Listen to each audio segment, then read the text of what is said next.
Jumpa kembali dengan saya Erwin Halim di dalam e-commerce business model. Pada kesempatan ini kita membicarakan tentang modul kelima, yaitu e-commerce marketing and advertising concept. Pada saat ini kita membicarakan tentang marketing, di mana kita juga harus membicarakan yang disebut dengan customer behavior. Nah, bagaimana dengan customer behavior di dalam online marketing atau e-commerce? Di dalam online consumer profile kita melihat ada yang dikenal dengan intensitas dan scope of usage, di mana pelanggan atau customer itu mempunyai kemampuan atau scope dari pembelanjaan produk atau jasa. Kemudian yang berikutnya adalah demografi dari konsumen itu sendiri, seperti usia, pendidikan, umur, dan sebagainya. Kemudian faktor lain yang kita perlu perhatikan adalah kemampuan dari konsumen dalam berkoneksi dengan internet, baik secara broadband maupun dengan menggunakan fasilitas mobile. Dan yang berikutnya adalah efek dari komunitas. Nah, bagaimana tingkah laku atau perilaku dari pelanggan di dalam sebuah belanja e-commerce?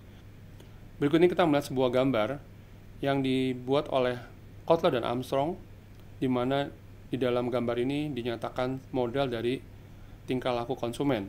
Nah, kalau kita lihat di sebelah kiri ada faktor budaya, sosial, dan psikologi yang merupakan faktor demografi, dan di sebelah tengah adalah kita melihat merek, cara berkomunikasi, kemudian kapabilitas dari sebuah perusahaan, dan tingkah laku di dalam toko yang dimana pelanggan belanja, dan terakhir adalah di sebelah kanan kita melihat keputusan dari konsumen dalam berbelanja. Nah, model ini sebenarnya bukan model dari e-commerce. Ini sebuah model yang dikeluarkan atau diterbitkan oleh Kotler dan Armstrong pada 2009, yang merupakan model dari tingkah laku konsumen. Bagaimana dengan model dari e-commerce? Nanti kita akan lihat di dalam gambar berikutnya. Nah, berikut ini kita melihat tentang keputusan dari pelanggan. Kalau kita di gambar atau di tabel 62, kenapa konsumen melakukan belanja lewat jalur online? Nah, karena faktor pertama, misalkan kita melihat kalau belanja online mereka bisa dilakukan dalam 24 jam. Kemudian lebih mudah dan mendapatkan informasi dalam membandingkan harga. Dan sebagian perusahaan e-commerce menawarkan gratis ongkos pengiriman. Mungkin faktor-faktor ini yang menjadi salah satu pendukung untuk belanja online. Pada gambar berikut kita melihat bagaimana pelanggan melakukan atau mengambil keputusan. Nah, ada beberapa faktor yang kita lihat di sebelah kiri di dalam gambar tersebut adalah faktor komunikasi, baik komunikasi secara offline maupun secara online. Di dalam komunikasi secara offline, misalkan kita melihat ada televisi, penggunaan koran, majalah, dan sebagainya. Dan di dalam komunikasi secara online, kita melihat penggunaan banner secara online tentunya, penggunaan sosial media, dan sebagainya. Nah, di dalam kelima langkah yang kita lihat, ini sebenarnya merupakan langkah-langkah yang dilakukan oleh pelanggan atau calon konsumen dalam mereka melakukan keputusan. Di paling kanan kita melihat adanya keputusan dilakukan oleh pelanggan sewaktu mereka melakukan pembelian atau membeli ulang dari produk atau jasa yang mereka inginkan. Kita melanjutkan dengan model tingkah laku konsumen secara online. Nah, model ini agak sedikit berbeda dengan model yang sebelumnya kita lihat. Di sebelah kiri kita melihat ada 4 buah variabel, yaitu variabel dari budaya, norma sosial, faktor psikologi, dan faktor dari demografi pelanggan. Di tengah-tengah kita melihat ada faktor atau variabel pendukung, yaitu merek.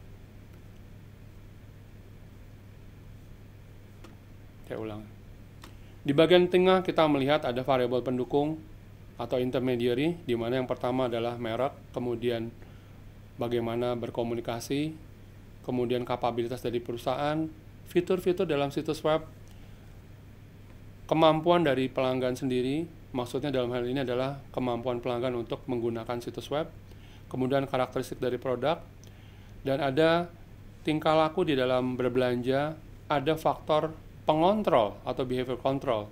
yang menyebabkan sebagian pelanggan tidak melakukan pembelian. Dan kemudian ada faktor yang disebut dengan social network. Dan sebelah kanan kita melihat adanya tingkah laku pelanggan dalam melakukan belanja. Dan akhirnya pelanggan akan melakukan proses belanja. Jadi model ini dapat kita lihat dan kita bayangkan untuk semua e-commerce dapat digunakan. Nah, berikutnya kalau kita melihat gambar atau diagram berikut, di dalam gambar ini kita melihat ada 73% pembeli online, tapi ada 16% orang yang hanya melihat sebagai informasi dalam situs web atau dikenal dengan shop online but did not buy. Nah, sebesar 16%. Artinya banyak orang yang bukan hanya membeli, tapi mereka melihat-lihat dari produk atau jasa. Nah, sebagian malah ada yang tidak melakukan pembelian dan juga tidak melihat dari situs web yang kita tawarkan. Apa yang dimaksud dengan traditional online marketing dan advertising tools? Ada beberapa hal yang kita perhatikan di dalam traditional online marketing, yaitu yang pertama adalah online advertising, kemudian ad targeting, search engine marketing, dan search engine advertising.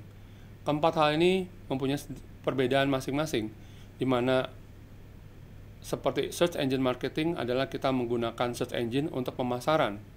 Sementara itu, search engine advertising, kita memasarkan produk kita melalui search engine. Kita menaruh iklan di dalam search engine. Berikut adalah multi-channel marketing. Jadi channel-channel yang digunakan di dalam pemasaran secara online dan offline. Kalau dalam diagram berikut kita melihat televisi menempati tempat kedua, di mana tempat pertama ditunjukkan dalam digital media yang merupakan total dari internet dan mobile marketing atau other digital marketing yang digunakan sebesar 43,6%. Meskipun kita tahu bahwa pengaruh televisi itu sangat besar, audio dan video. Namun pada saat ini mulai tergeser ke dalam digital media. Di dalam materi ini kita bukan membedakan dan kita menghilangkan satu pemasaran baik online maupun offline, tapi kita menggunakan keduanya. Karena kita tahu bahwa kedua sistem pemasaran ini baik online maupun offline memberikan dampak yang masing-masing berbeda. Nah, bagaimana dengan customer retention? Customer retention atau loyalitas customer adalah keinginan dari customer untuk melakukan belanja secara ulang.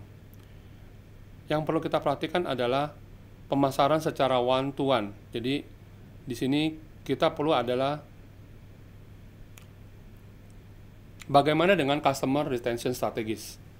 Yang pertama adalah one to one marketing atau personalization, di mana dalam hal ini customer merasakan pelayanan secara personal yang diberikan oleh perusahaan. Kemudian interest based advertising. Di dalam hal ini target dari market atau target dari pemasaran sangat spesifik, di mana perusahaan sangat menarget dari konsumen atau pelanggan yang memang menginginkan atau membutuhkan produk tertentu. Dan kemudian adalah retargeting ads. Jadi pelanggan-pelanggan yang sudah melakukan pembelian produk atau jasa tertentu di retarget, sehingga pelanggan atau konsumen ini mendapatkan apa yang mereka memang butuhkan yang menjadikan kebiasaan mereka. Kemudian berikutnya adalah customizing product. Customizing product artinya produk yang dibutuhkan oleh konsumen itu di-customize sesuai dengan keinginan atau kebutuhan dari konsumen. Dan berikutnya adalah keterlibatan konsumen di dalam membuat produk. Contohnya seperti pembuatan kaos, di mana pelanggan menginginkan tulisan di dalam kaos tersebut sesuai dengan harapannya. Dan yang terakhir adalah customer service. Hal-hal seperti apa yang sering ditanyakan oleh konsumen, real-time customer service, kemudian chat system, automated response system, ini adalah hal-hal yang diinginkan oleh pelanggan di dalam customer service. Berikutnya adalah tentang strategi memberikan harga atau pricing strategy. Di dalam memberikan harga ada beberapa hal yang kita harus perhatikan. Di antaranya adalah faktor dari harga produk itu sendiri, seperti fixed cost, variable cost, dan demand curve. Kita tahu bahwa setiap produk memiliki biaya tetap dan memiliki biaya variabel, di mana hal ini ditentukan atau Kita tahu di dalam setiap produk ada biaya tetap ataupun biaya variabel. Yang hal ini tergantung dari produk itu sendiri. Kemudian ada yang disebut dengan price discrimination. Maksudnya adalah harga yang berbeda di satu tempat dengan tempat lain atau harga yang berbeda di satu waktu ke waktu yang lain. Sebagai contoh misalkan produk yang kita jual di Jakarta dengan di tempat-tempat lain seperti di kota yang agak jauh, justru di tempat yang jauh dijual lebih murah dengan tujuan untuk mengenalkan produk itu sendiri. Meskipun kita tahu transport untuk ke tempat yang lain di luar Jakarta yang cukup jauh, cukup mahal, namun perusahaan tetap menjual dengan harga yang lebih murah ataupun sama. Sebenarnya hal ini adalah sebuah price discrimination, atau menjual produk-produk tertentu di dalam jam-jam tertentu atau hari-hari tertentu. Ini juga merupakan price discrimination. Kemudian versioning. Kita mengenal beberapa produk yang menggunakan versi-versi tertentu, seperti misalkan Windows, sistem operasi yang menggunakan beberapa versi. Dengan memberikan beberapa versi, perusahaan bisa menawarkan produk dengan harga yang berbeda. Bundling. Bundling adalah menawarkan produk yang dipasangkan dengan produk yang lain. Dan biasanya dengan membeli produk yang bundling ini, konsumen lebih diuntungkan. Dan dari satu sisi perusahaan juga diuntungkan dapat menjual produk yang lain dengan lebih banyak. Kemudian yang berikutnya adalah dynamic pricing dan flash marketing. Nah, dynamic pricing dan flash marketing ini adalah menjual produk dengan harga yang dinamis, artinya bisa berubah-ubah. Misalkan kita menemukan ada yang menjual telepon genggam dengan harga 500.000, tapi harus dibeli pada jam tertentu dan harus dengan kondisi tertentu waktu membelinya. Nah, apa yang disebut dengan Internet Marketing Technologies? Di dalam Internet Marketing Technologies, kita kenal disebut dengan The Revolution in Internet Marketing Technologies. Kita kenal saat ini, orang dapat berbelanja secara online dengan menggunakan aplikasi mobile, di mana orang dapat melakukan belanja di mana saja dengan aplikasi mobile dan dengan handphonenya. Kemudian, ada yang disebut dengan Web Transaction Logs, di mana customer pada waktu ingin masuk atau berbelanja, harus melakukan sebuah login ke dalam web tersebut agar tadi faktor keamanan yang kita bicarakan di dalam sesi sebelumnya tetap terjaga. Kemudian ada yang dikenal dengan tracking file, di mana kita bisa mengenal atau melakukan tracking terhadap sebuah file. Kemudian ada database, data warehouse, data mining, dan big data. Ini adalah isu-isu yang saat ini berkembang mengenai teknologi dari pemasaran online. Kemudian advertising network, sebuah jaringan pemasaran yang menggunakan komunitas yang semakin banyak, sehingga konsumen maupun perusahaan diuntungkan di dalam menawarkan sebuah produk atau jasa. Dan yang terakhir ada Customer Relationship Management System, di mana perusahaan memberikan layanan kepada konsumen dengan lebih baik dengan sistem ini. Demikian pemirsa untuk modul 5 ini, semoga Anda mendapatkan manfaat dan kita akan melanjutkan di dalam modul berikutnya. Terima kasih.